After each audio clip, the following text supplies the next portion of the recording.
চলুন তাহলে রেসিপিটা বানানো যাক। এই রেসিপিটা বানানোর জন্য আমি এখানে একটা পেঁয়াজ নিয়ে নিয়েছি। পেঁয়াজটা এইভাবে চপ করে নিচ্ছি, ছোট ছোট করে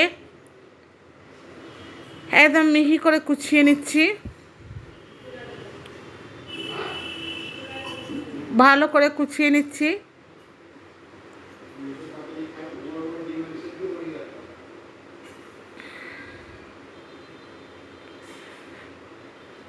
এইভাবে পুরো পেঁয়াজটা আমি কুচিয়ে নিয়েছি।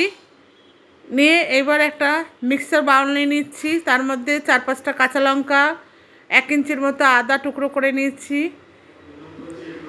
আর 8-10টা রসুনের কোয়া,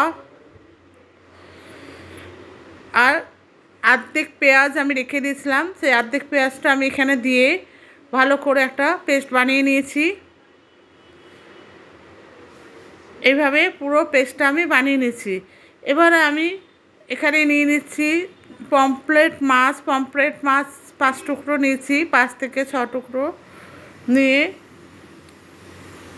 নুন হলুদ মাখিয়ে রেখে দিয়েছি। এবার এদিকে ওভেনে একটা কড়াই বসিয়ে দিয়েছি। কড়াইয়ে তেলও দিয়ে দিচ্ছি। তেলটা গরম হয়ে গেলে আমি এবার ম্যারিনেট করা পমফ্রেট মাছগুলো কড়াইতে দিয়ে দিচ্ছি।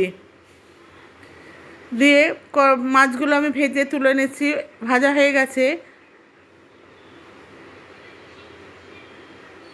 এবং বাকি মাছগুলো আমি একটা একটা করে কড়াইতে দিয়ে দেবো, দিয়ে ভাজবো। এই মাছটা যতক্ষণ ভাজা হচ্ছে ততক্ষণ আমি একটা পেস্ট বানিয়ে নিই। যে মিক্সার বাউলে যে আমি আদা রসুন কাঁচা লঙ্কা পেস্ট করে রেখেছিলাম, পেঁয়াজ, ওর মধ্যে আমি দিলাম 1/2 চা চামচের মতো জিরে গুঁড়ো, 1/2 চা চামচের মতো ধনে গুঁড়ো, 1/2 চা চামচের মতো লঙ্কার গুঁড়ো। যেহেতু আমি কাঁচা লঙ্কা দিয়েছি তাই ঝালের পরিমাণটা আপনারা আপনাদের মতো বাড়িয়ে কমিয়ে নেবেন। দিয়ে সমস্ত উপকরণগুলো ভালো করে মিশিয়ে নিয়েছি। এবার মাছগুলো ভাজা হয়ে গেছে পুরো। আমি এবার যে তেলটা ছিল সেই তেলটার মধ্যে আমি 1/2 চা চামচের মতো গোটা জিরে দিয়ে দিচ্ছি। গোটা জিরেগুলো একটুখানি শ্যালো ফ্রাই করে নিয়েছি। নিয়ে এবার আমি এর মধ্যে যে পেঁয়াজটা চপ করে রেখেছিলাম সেই পেঁয়াজের টুকরোগুলো আমি এর মধ্যে দিয়ে দিলাম। দিয়ে ভালো করে আমি ভেজে নেব।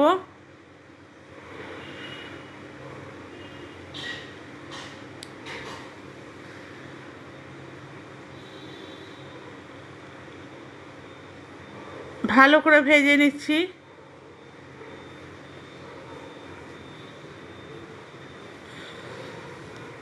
পেঁয়াজটা একটু হালকা বাদামি রঙের হবে। দিয়ে এইবার আমি মশলার পেস্টটা আমি এর মধ্যে দিয়ে দিলাম।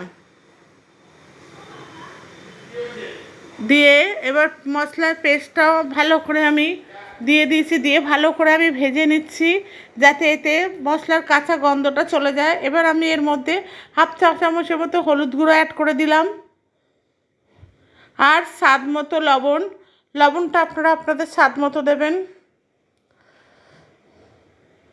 দিয়ে মশলাটা ভালো করে কষিয়ে নিচ্ছি। যতক্ষণ না এর থেকে তেল ছাড়ছে ততক্ষণ আমি এটাকে ভাজবো।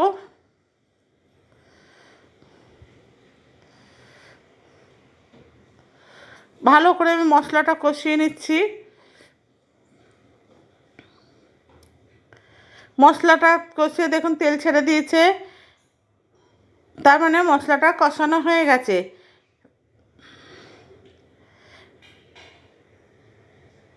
এবার এতে আমি কিছু মানে 200 ml মতো বা 1 বাউলের মতো জল অ্যাড করছি, 1 থেকে 1.5 বাউলের মতো।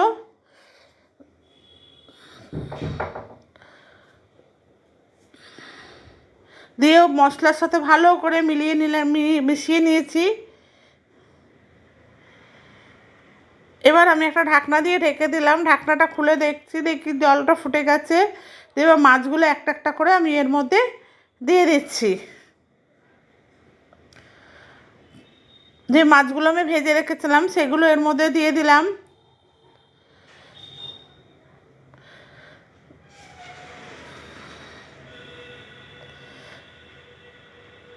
দিয়ে ফুটছে। আমি এবার আর ঢাকা দেবো না, খুলেই রান্না করব। এই পমফ্রেট মাছের ঝালটা তৈরি হয়ে গেছে। এবার আমি একটা পাত্র নিয়ে নিয়েছি পরিবেশনের জন্য। দিয়ে সেই পাত্রের মধ্যে আস্তে আস্তে সব মাছগুলোকে তুলে নিচ্ছি। বন্ধুরা, ভিডিওটা যদি ভালো লাগে তাহলে অতি অবশ্যই লাইক শেয়ার কমেন্টস করবেন। আর নতুন বন্ধুদের কাছে অনুরোধ, আপনারা যদি চ্যানেলটাকে সাবস্ক্রাইব না করে থাকেন তাহলে অতি অবশ্যই সাবস্ক্রাইব করার অনুরোধ রইল।